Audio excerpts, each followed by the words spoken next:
അസ്സലാമു അലൈക്കും വറഹ്മത്തുള്ളാഹി. അൽഹംദുലില്ലാഹി റബ്ബിൽ ആലമീൻ വസല്ലല്ലാഹു അലാ മുഹമ്മദിൻ വഅലാ ആലിഹി വസ്വഹബിഹി അജ്മഈൻ അമ്മാ ബഅദ്.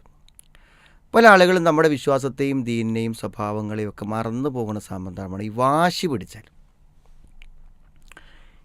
പലപ്പോഴും എന്താണ് ഇത്തരം വാശികൾ നമുക്ക് മനസ്സിലായാൽ പോലും തെറ്റ് പ്രവർത്തിക്കാൻ പലരെയും പ്രേരിപ്പിക്കുന്ന കാര്യമാണ് ഈ വാശി എന്ന് പറയുന്നത്. പണ്ട് ഡി അഡിക്ഷൻ സെൻ്റർ ക്യാമ്പിൽ ഒരാൾ തൻ്റെ അനുജനെ കൊടുന്നാക്കി. അങ്ങനെ ജ്യേഷ്ഠൻ പോയി. അങ്ങനെ ഓരോരുത്തരും ഇങ്ങനെ കുറേ ദിവസങ്ങളായപ്പോൾ മാറ്റങ്ങൾ ഇങ്ങനെ തുടങ്ങിയപ്പോൾ ഇയാൾക്കൊരു മാറ്റമില്ല.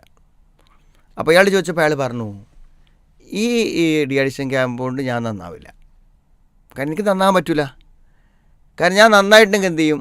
എൻ്റെ ജ്യേഷ്ഠൻ എന്നെ കൊടുന്നാക്കിയിട്ടാണ് ഞാൻ നന്നായെന്ന് പറയില്ലേ, ആദ്യം ഞാൻ ഒരിക്കലും ഇഷ്ടപ്പെടുന്നില്ല എന്നാണ്. കാരണം അത്രമാത്രം പ്രതിഷേധവും ദേഷ്യവും ജ്യേഷ്ഠനോട് അയാൾക്കുണ്ട്. അപ്പോൾ ഇങ്ങനത്തെ ചില വാശികൾ ആളുകളെ വളരെയധികം വലിയ അക്രമങ്ങളും തെറ്റുകളും ചെയ്യാൻ വേണ്ടി പ്രേരിപ്പിക്കും. അതിലൊന്നാണ് ഈ വിവാഹങ്ങളിൽ വരുന്ന വാശി. ഈ വിവാഹം എന്ന് പറഞ്ഞാൽ നമ്മളിപ്പോൾ നമ്മുടെ ഒരു മകളെ വളരെ പ്രതീക്ഷയോടെ വിവാഹം കഴിച്ചു കൊടുത്തിട്ട് അത് വിവാഹത്തിൻ്റെ ആദ്യ ഘട്ടത്തിൽ തന്നെ തകരാറാവുക. ഒന്നില്ലെങ്കിൽ ആ പെൺകുട്ടിക്ക് ഒരിക്കലും അവിടെ ജീവിക്കാൻ പറ്റാത്തതുകൊണ്ട് അവൾ എന്ത് ചെയ്യില്ല, അങ്ങോട്ട് പോവില്ലെന്ന് പറയുക. അല്ലെങ്കിൽ വിവാഹശേഷം എന്തെങ്കിലും അവരുടെ അനുഭവത്തിൽ എന്തെങ്കിലും കാര്യങ്ങൾ വരിക. ഇങ്ങനെയൊക്കെ വരുമ്പോൾ എന്തു ചെയ്യും, അത് ഡൈവേഴ്സ് ആക്കണം എന്ന് വിചാരിക്കും. അപ്പോൾ അങ്ങനെ പലപ്പോഴും പെൺകുട്ടികൾ എന്തു ചെയ്യും, അങ്ങോട്ട് പോകാൻ കഴിയില്ലാറിന് വീട്ടിലേക്ക് പോരും. പോയി കഴിയുമ്പോൾ സ്വാഭാവികമായും വല്ലാത്തൊരു വിഷമം ഈ പെൺകുട്ടി രക്ഷിതാക്കൾക്ക് ഉണ്ടാവും, അവിടെ കുടുംബങ്ങൾക്കുണ്ട്, ഭയങ്കര പ്രതിഷേധം ഉണ്ടാവും. കാരണം ഒരു 10-20 വയസ്സായ ഒരു പെൺകുട്ടിനെ 2 ആഴ്ച കൊണ്ട് വിധവയാക്കി കൊടുന്നാക്കുമ്പോൾ എന്തായാലും ഒരു ഭയങ്കരമായ ഒരു വൈകാരികമായ ഒരു പ്രതിഷേധം മനസ്സിലുണ്ടാവുമല്ലോ. അപ്പോൾ ചില ആൾക്കാർ അവരൊരു പാഠം പഠിപ്പിക്കണം. അവർ നമ്മൾ എന്ത് ചെയ്യണം, നഷ്ടപരിഹാരം വാങ്ങണം. ഇതൊക്കെ ആവേശ കമ്മിറ്റിക്കാർ നമ്മളോട് എന്ത് ചെയ്യും, പറയും, ഒരു വിട്ടുവീഴ്ചയും ചെയ്യരുത് എന്നൊക്കെ പറയും. അപ്പോൾ അങ്ങനെയൊക്കെ പറയുമ്പോൾ എന്താ അറിയോ, അതൊക്കെ ശരിയാണെന്ന് വിചാരിച്ച് അതിൻ്റെ കൂടെ നിൽക്കും. പക്ഷേ എതിർ കക്ഷി എന്ത് ചെയ്യും, അവർ ഇവർ നഷ്ടപരിഹാരത്തിന് വേണ്ടി കേസ് കൊടുക്കും, കോടതിയും ഒക്കെ ആകുമ്പോൾ അവർക്കും വാശിയായി, ഞങ്ങൾ കോടതി കൊണ്ട് നോക്കി, ജഡ്ജി പറയട്ടെ എന്നൊക്കെ പറഞ്ഞ് അവർ നോക്കും. അപ്പോൾ ഇവിടെ ഡൈവേഴ്സ് കൊടുക്കാതെയാവും, വിവാഹമോചനം നൽകാതെയാവും. ശരിക്കും അവർക്ക് ഒന്ന് ജീവിക്കാൻ പറ്റില്ല എന്ന് തോന്നുന്ന അതേ സെക്കൻഡിൽ അവർ ഡൈവേഴ്സ് ആക്കുകയാണെങ്കിൽ ആ കാലഘട്ടം 3 മാസം കൊണ്ട് തീരും, പ്രശ്നമില്ല. എന്നാൽ ഇത് പലപ്പോഴും 1 കൊല്ലം, 2 കൊല്ലം, 3 കൊല്ലം, 4 കൊല്ലം, 10 കൊല്ലം വരെയൊക്കെ ആയിട്ടും ഡൈവേഴ്സ് കൊടുക്കാത്ത നമുക്ക് കാണാൻ പറ്റും. അവിടെ 2 കാര്യം ചെയ്യണം. ഒന്ന് എന്താണ്, നമ്മുടെ മകൾക്ക് അവിടെ സുരക്ഷിതമല്ലെന്ന് തോന്നി നമ്മൾ പിൻവാങ്ങാൻ വിചാരിക്കുകയാണെങ്കിൽ അത് വളരെ മാന്യമായി അത് തീരുമാനിക്കാം. ഒരു വൈകാരികമായി അത് സംസാരിക്കാൻ സാധ്യതയുള്ളവരെയൊക്കെ ഒഴിവാക്കുക. വേറെ മധ്യസ്ഥന്മാരിരുന്നിട്ട് സംസാരിക്കാം, പറഞ്ഞ് ബോധ്യപ്പെടുത്തി കൊടുക്കുക.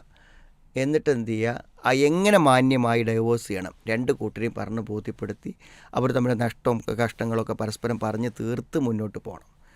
നേരെ മറിച്ച് അങ്ങനെ ഒരു മസ്ലഹത്തിന് തയ്യാറാകാതിരുന്നാൽ അത് 2 പേർക്കും നഷ്ടമാണ്. കേസുകളുമായി മുന്നോട്ട് പോയാൽ അത്ര സുരക്ഷിതമല്ല. ഒരു പക്ഷേ അത് അവർക്ക് ആണിൻ്റെ ഭാഗത്തേക്ക് പ്രയാസമായി തീരും, അല്ലെങ്കിൽ പെണ്ണിൻ്റെ ആളുകൾക്ക് പ്രയാസമായി തീരും. അപ്പോൾ ഇത്തരം സന്ദർഭങ്ങളിൽ ഒരു വാശി പിടിപ്പിക്കാതെ, പ്രകോപിപ്പിക്കാതെ എന്ത് ചെയ്യാണ്, നമ്മുടെ കാര്യങ്ങളെല്ലാം നന്നാവുകയാണെങ്കിൽ നല്ല നിലക്ക്, പിരിയാണെങ്കിലും ഏറ്റവും നല്ല നിലക്ക് പിരിയാൻ സാധിക്കണം. ഇതിന് രക്ഷിതാക്കൾ ശ്രദ്ധിക്കണം. അതായത് പെൺകുട്ടി രക്ഷിതാക്കൾ വൈകാരികമായി പോകാതിരിക്കാം. ആൺകുട്ടി രക്ഷിതാക്കൾ എന്താണ്, ഒരു പെൺകുട്ടിയല്ലേ, നമുക്ക് ഏതായാലും ജീവിതം കൊടുക്കാൻ പറ്റില്ല, അതുകൊണ്ട് ആ കുട്ടി നല്ലൊക്കെ വിവാഹം കഴിച്ച് പോയിക്കോട്ടെ നിലക്ക് വിട്ടുവീഴ്ച കൊടുത്തിട്ട് കൊടുക്കുക. പിന്നെ അവർക്ക് എന്തെങ്കിലും ഹക്കുകൾ കൊടുക്കുകയാണെങ്കിൽ നമ്മൾ കൊടുക്കണ്ടേ. സ്വാഭാവികമായി നമ്മളത് മറച്ചു വെക്കുമ്പോൾ എന്ത് ചെയ്യും, നമ്മൾ മരിച്ചു പോയാൽ നമ്മുടെ അനന്തര സ്വത്ത് എടുത്ത് കൊടുക്കേണ്ട കാര്യമില്ല, നമുക്ക് കബർ കിടക്കാൻ പറ്റില്ലല്ലോ. അപ്പോൾ എന്ത് ചെയ്യുന്നു, ഈ 2 പെണ്ണിൻ്റെ വീട്ടിലാണെങ്കിൽ നിങ്ങൾ വാശി പിടിക്കൊന്നും വേണ്ട, നിങ്ങൾക്ക് കിട്ടാനുള്ളത് അവർ കൊടുന്ന് നിങ്ങൾക്ക് തരും. അവർക്ക് ഒരു മരിച്ചു പോകണമെന്നുണ്ടെങ്കിൽ നിങ്ങളുടെ ഇടപാട് വീട്ടിലല്ലേ പറ്റുള്ളൂ, അവരുടെ അവരിത് വരും. അപ്പോൾ വെറുതെ നിങ്ങൾക്ക് കിട്ടാണ്ടോ, നിങ്ങളുടെ മോൾക്ക് കൊടുത്തിട്ടുള്ള മോളുടെ ആഭരണങ്ങൾ അവർ മേടിച്ച് വെച്ചിട്ടുണ്ടെങ്കിൽ അവർ നിങ്ങൾക്ക് തരും. അതുകൊണ്ട് വെറുതെ വൈകാരികമായി പോകേണ്ട, മാന്യമായി ആ തൊലാക്ക് വാങ്ങിയിട്ട് ഇടപാടുകളൊക്കെ അവർക്ക് തീർക്കട്ടെ എന്ന നിലപാടിൽ നിൽക്കുക. അതിന് ചർച്ചയ്ക്കും വിവാദങ്ങളും കേസിനും പോയാൽ പ്രശ്നമായിരിക്കും. ആൺകുട്ടികളുടെ ഭാഗത്ത് നിന്ന് ആലോചിക്കുക. സ്വാഭാവികമായി നിങ്ങൾക്ക് പറ്റാത്തൊരവസ്ഥ ഈ പെൺകുട്ടി പോകാൻ കാരണം നമ്മുടെ കാരണമാണെങ്കിൽ നമ്മൾ മാറ്റങ്ങൾ വരുത്തണം. അതല്ല എന്നുണ്ടെങ്കിൽ നമ്മൾ സ്വാഭാവികമായും പിന്നെ അതിന് ഒരു മസ്ലഹത്തിലൂടെ അതിന് പരിഹാരമുണ്ടാക്കി ഒന്നിച്ച് മുന്നോട്ട് പോകാനുള്ള പരിശ്രമമാണ് വേണ്ടത്. ഇത് പറ്റാതെ വരികയാണെങ്കിൽ മാന്യമായി ത്വലാക്ക് ചെയ്യുക. രണ്ട് പേർക്കും ബുദ്ധിമുട്ടില്ലാത്ത രണ്ട് പേരും പ്രത്യാരോപണങ്ങൾ പറയാതെ ഇടപാടുകളൊക്കെ സെറ്റിൽ ചെയ്ത് മാന്യമായി ത്വലാക്ക് കൊടുക്കാൻ തയ്യാറാവണം. ഒരു കുട്ടിയുടെ രക്ഷിതാവിൻ്റെ മനോവേദന മനസ്സിലാക്കിയാൽ തീർച്ചയായും നമുക്ക് വാശി പിടിക്കാനോ ഇങ്ങനെ പ്രശ്നങ്ങൾ ഉണ്ടാക്കാനോ പറ്റില്ല. നമ്മൾ വിട്ടുവീഴ്ച ചെയ്യുമ്പോൾ അള്ളാഹു നമുക്ക് വിട്ടുവീഴ്ച തരും. വിട്ടുവീഴ്ച പ്രതാപമല്ലാതെ മറ്റൊന്നും ഉയർത്തുകയില്ല. നല്ല ഒരു ഭാവി ജീവിതം നമ്മുടെ മക്കൾക്ക് നൽകാൻ അള്ളാഹു സഹായിക്കട്ടെ.